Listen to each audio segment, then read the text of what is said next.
এটা দেশ চালাইতে তোর টাকা লাগে, মন্ত্রী মিনিস্টার আছে, আমলা আছে, ঠোলা আছে, আর্মি আছে, কর্মচারী আছে, তাদের পালা লাগে, বেতন দেওয়া লাগে, ট্যাক্স তোলা লাগে, হাসপাতাল, স্কুল, রাস্তা, মেট্রো বানানো লাগে, এর জন্য টাকা লাগে। এই টাকা কেমনে তুলবে, কত টাকা তুলবে, আর এই টাকা খরচা করে কি হাতি ঘোড়া করবে, সেটা হিসাব হইতেছে বাজেট। সিম্পল জিনিস, খুবই সিম্পল, জলবত্তল রং। এই বাজেট করার আগে নাকি তারেক রহমান সরকার মেলা বুদ্ধিজীবী অর্থনীতিবিদদের সাথে আলাপ করছে, তারপরে এই বাজেট প্রসব করেছে। তো আসেন দেখি ক্যাঙ্কা বাজেট পয়দা করেছে এত আলাপ করিয়া, তাহলে বুঝবেন এরা কেমন বুঝে বাজেট জিনিসটা, রাষ্ট্র কেমন বুঝে, অর্থনীতি কেমন বুঝে। আসেন বুঝে দেখি, আল্লাহ নামে শুরু করি। একটা সংখ্যা দিয়ে শুরু করি, মাত্র একটা সংখ্যা, 6.8%। এটা কি? এটা হইতেছে বাংলাদেশের কর জিডিপির অনুপাত।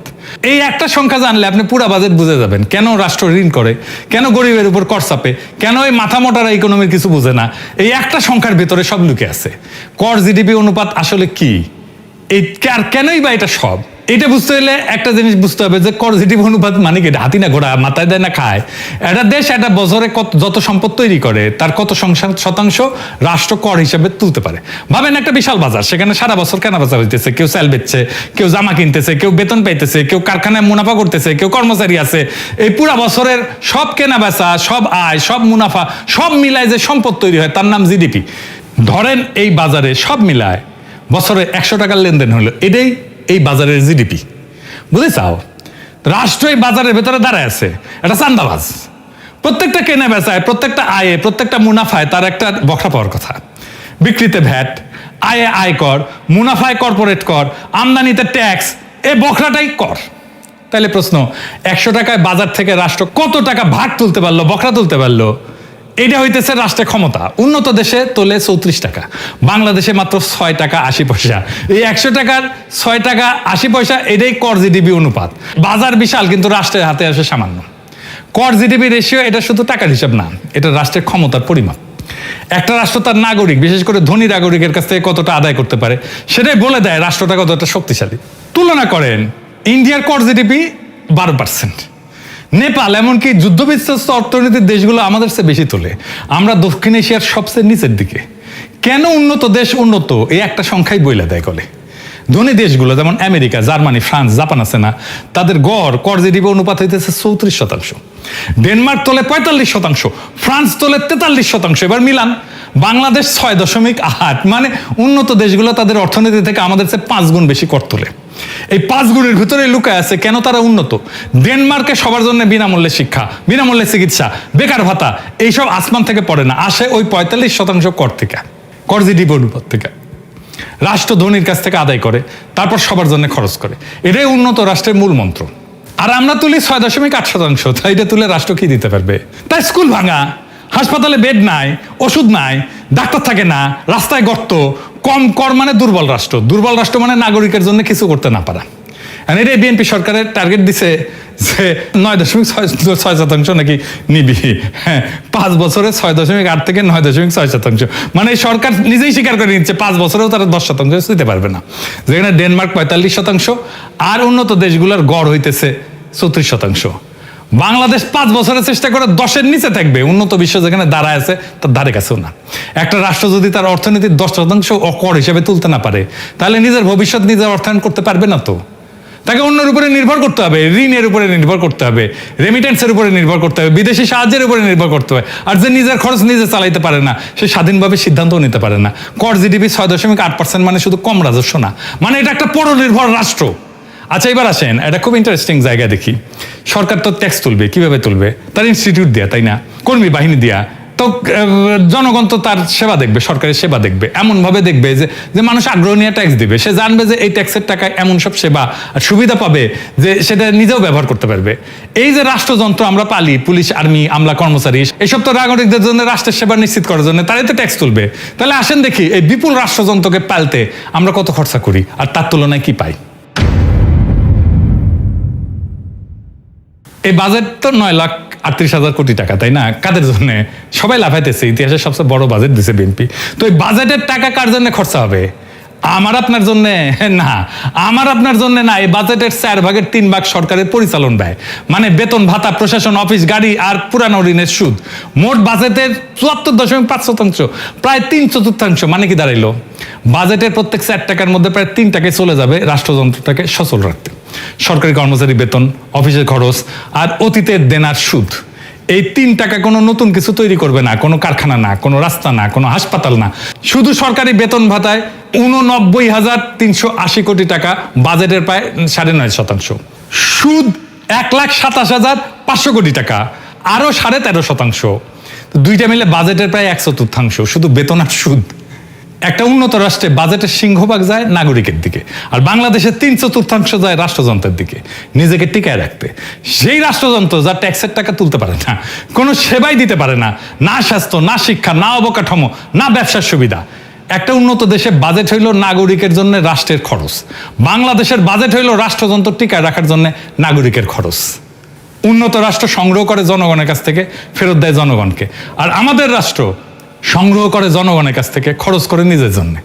যে বাজেট তার নিজের অস্তিত্ব টিকিয়ে রাখতে 3/4 নষ্ট করে ফেলে, খাইয়া ফেলে, সে বাজেট জনগণের ভবিষ্যৎ গড়ার বাজেট না, সেটা রাষ্ট্রের আত্মরক্ষার বাজেট। বাজেটের একক বৃহত্তম খাত কোনটা জানেন? জনপ্রশাসন। মোট বাজেটের 15%, শিক্ষার চেয়ে বেশি, স্বাস্থ্যের 2.5 গুণ, প্রতিরক্ষার 3 গুণ।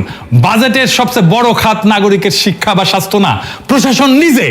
যাদের সার না বললে মাইন্ড করে, সেই জনপ্রশাসন যারা হাসিনার আমলে বিনা ভোটে নির্বাচন করছে, সেই জনপ্রশাসন যারা হাসিনার পড়ার পরে ইউনূস সরকারের কাছ থেকে বেতন বাড়াই নিচ্ছে, সেই জনপ্রশাসন যারা বাংলাদেশের সম্পদ লুট করে অবসর জীবনে পশ্চিমে পাড়ি জমায়, সেই জনপ্রশাসন যাদের বেতনের টাকায় সংসার ঠিক মতো চলার কথা না থাকলেও পোলা মাইয়ারা বিদেশে পড়াশোনা করে, নিজের হেলথ চেক আপের জন্য যায় বিদেশে। একটা প্রশাসনের মূল কাজ 2টা, কর আদায় করা আর সেই টাকায় সেবা দেওয়া।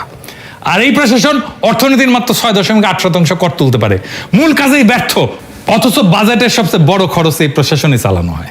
একটা কোম্পানির কথা ভাবেন, যার সেলস ডিপার্টমেন্ট বিক্রি করতে পারে না, অথচ কোম্পানির সবচেয়ে বড় খরচ সেই ডিপার্টমেন্টের বেতন হয়। এই কোম্পানি, বেসরকারি প্রতিষ্ঠান টিকবে 1 বছরও টিকতো না, কিন্তু বাংলাদেশ টিকে আছে। কিভাবে টিকে আছে? আমাদের রক্ত চুষে। একটা উন্নত দেশে একটা বিশুদ্ধ প্রশাসন, সরকার চালানো খরচ কখনোই বাজেটের বৃহত্তম খাত হয় না। তাদের বাজেটের শীর্ষে থাকে সামাজিক সুরক্ষা, স্বাস্থ্য, শিক্ষা, নাগরিকের সেবার জন্য যা দরকার। প্রশাসন সেখানে সেবা বিতরণের একটা ছোট্ট খরচ মাত্র। আমাদের এখানে প্রশাসনের শীর্ষে। একটা উন্নত রাষ্ট্রের বাজেটের চেহারা নাগরিক কেন্দ্রিক, আমাদের বাজেটের চেহারা প্রশাসন কেন্দ্রিক। আর এই বাজেটকে দেবপ্রিয় বলে চিন্তাশীল বাজেট। তার মানে বুঝেছেন, ওই বাজেট রাষ্ট্র কিছু বুঝে। হ্যাঁ, কি মনে হয় বুঝে? বুঝবে কেমনে? 24 দিন পড়াশোনা করেছে প্লেখানগর ইনস্টিটিউটে, উঠে পিএইচডি করেছে, ও পিএইচডি। এবার একটা জিনিস দেখায়, চমকায় যাবেন। আমরা যখন রাজনীতি করতাম, বাজেট আসলে কইতাম গরিব মারার কালো বাজেট, মানে না, মানবো না। তা আমি জিগাইতাম, গরিব মারে কেন বাজেট? জবাব দিতে পারতো না সিভিভির নেতারা। বুঝুম বাজুম মেলা কিছু কইতো, কিন্তু আসলে এই বাজেট গরিব মারার। আসলে কথাটা ঠিক আছে, টাকা যা তোলা হয় বাজেটের, তা গরিবের কাছ থেকে বেশি তোলা হয়। এটাই হইতেছে বাংলাদেশের বাজেটের সবচেয়ে নির্মম অংশ। এটা বিস্তারিত বুঝতে হলে দেখতে হবে কর আসে কোথা থেকে। কর 2 ধরনের, প্রত্যক্ষ কর, ধনীর আয়ের উপরে, মুনাফার উপরে, সম্পদের উপরে সরাসরি কর। যত আয় বেশি তত কর বেশি। আর পরোক্ষ কর, ভ্যাট, শুল্ক, এটা পণ্যের দামের সাথে মিশে থাকে। একটা সাবান কিনলে ধনী গরিব সবাই একই ভ্যাট দেয়। গরিবের আয়ের অনুপাতে করের বোঝা বেশি পড়ে। বড়লোকেরা সাবান কিনে যে ট্যাক্স দেয়, গরিব একই পরিমাণে ট্যাক্স দেয়। বাংলাদেশে এই অনুপাতটা কত? মোট রাজস্বের মধ্যে আয় কর 37%, ভ্যাট 37%, আর আমদানি শুল্ক 26%। তাহলে প্রত্যক্ষ কর মানে আয় কর, মানে বড় লোকদের কাছ থেকে বাজেটের করের 37% আসে। আর পরোক্ষ কর, ভ্যাট আর শুল্ক মিলে আসে 63%। মানে দাঁড়াইলো, রাষ্ট্র যত কর তোলে তার 2/3 আসে ভোগের উপরে বসানো পরোক্ষ কর থেকে, গরিব মানুষের উপর থেকে। অনুপাতে প্রত্যেক 1 টাকা প্রত্যক্ষ করের বিপরীতে 2.25 টাকা পরোক্ষ কর। পরোক্ষ করের কি বড় সমস্যা সেটা তো বলছি, জানেন। এটা তো গরিব ধনীকে আলাদা করে দেখে না। আবার একটু বুঝে দেখি বিস্তারিত। ধরেন একজন রিক্সা চালক যখন 1 কেজি চিনি কেনে, আর একজন কোটিপতি যখন একই চিনি কেনে, দুইজনই হুবহু একই ভ্যাট দেয়। কিন্তু রিক্সা চালকের কাছে সেই ভ্যাটের টাকাটা তার দিনের আয়ের একটা বড় অংশ, কোটিপতির কাছে কিছুই না। আরেকটা উদাহরণ দিই, ধরেন একজনের মাসিক আয় 10,000 টাকা, আরেকজনের 10 লাখ টাকা। দুইজনই মাসে চাল, ডাল, সাবান, ভ্যাট সব মিলে ভ্যাট দিল 500 টাকা। গরিব মানুষটা আয়ের 5% চলে গেল ভ্যাটে। ধনী মানুষটার গেল 0.05%। 100 গুণ পার্থক্য। দুই মানুষে একই ভ্যাট দিল, একই সেবা পাইলো, কিন্তু পার্থক্য 100 গুণ। একই কর, কিন্তু বোঝা উল্টা দিকে। যত গরিব তত বেশি বোঝা। এটাই পরোক্ষ করের আসল চেহারা। আর বাংলাদেশের রাষ্ট্র চলে মূলত এই করের 2/3। তাহলে গরিব মারার কর ব্যবস্থা না এটা? এবার উন্নত দেশের সাথে মিলান। আর মন দিয়ে শোনেন সংখ্যাটা। ধনী দেশগুলোতে ভোগের উপরে বসানো কর মানে আমাদের ভ্যাট শুল্কের সমতুল্য। মোট করের মাত্র 31%। আমেরিকায় আরো কম, 17%। আর সেখানে বেশিরভাগ কর আসে আয়ের উপরে, মুনাফার উপরে, সামাজিক নিরাপত্তা অবদানের উপরে, সরাসরি প্রত্যক্ষ কর।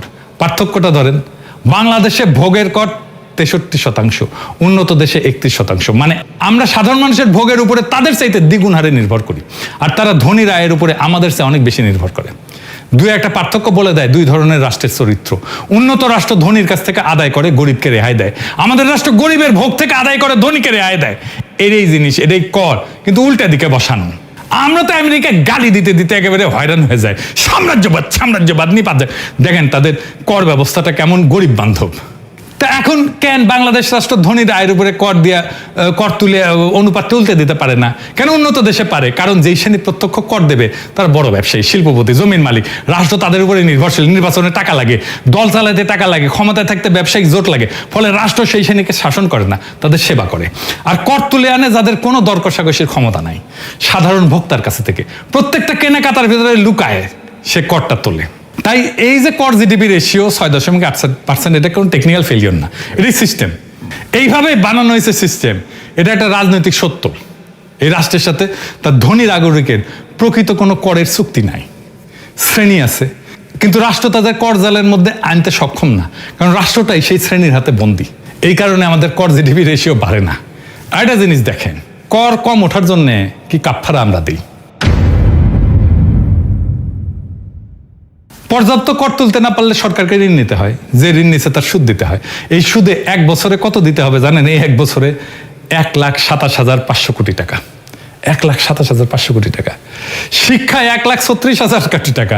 সুদে 1,27,500 কোটি টাকা। সুদের বিল শিক্ষা বাজেটের প্রায় সমান।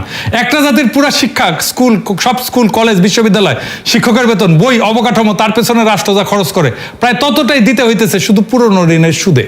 যে রাষ্ট্রের অতীতের দেনা তার ভবিষ্যতের বিনিয়োগের সমান, সে সামনে আগাইতেছে না পিছাইতেছে?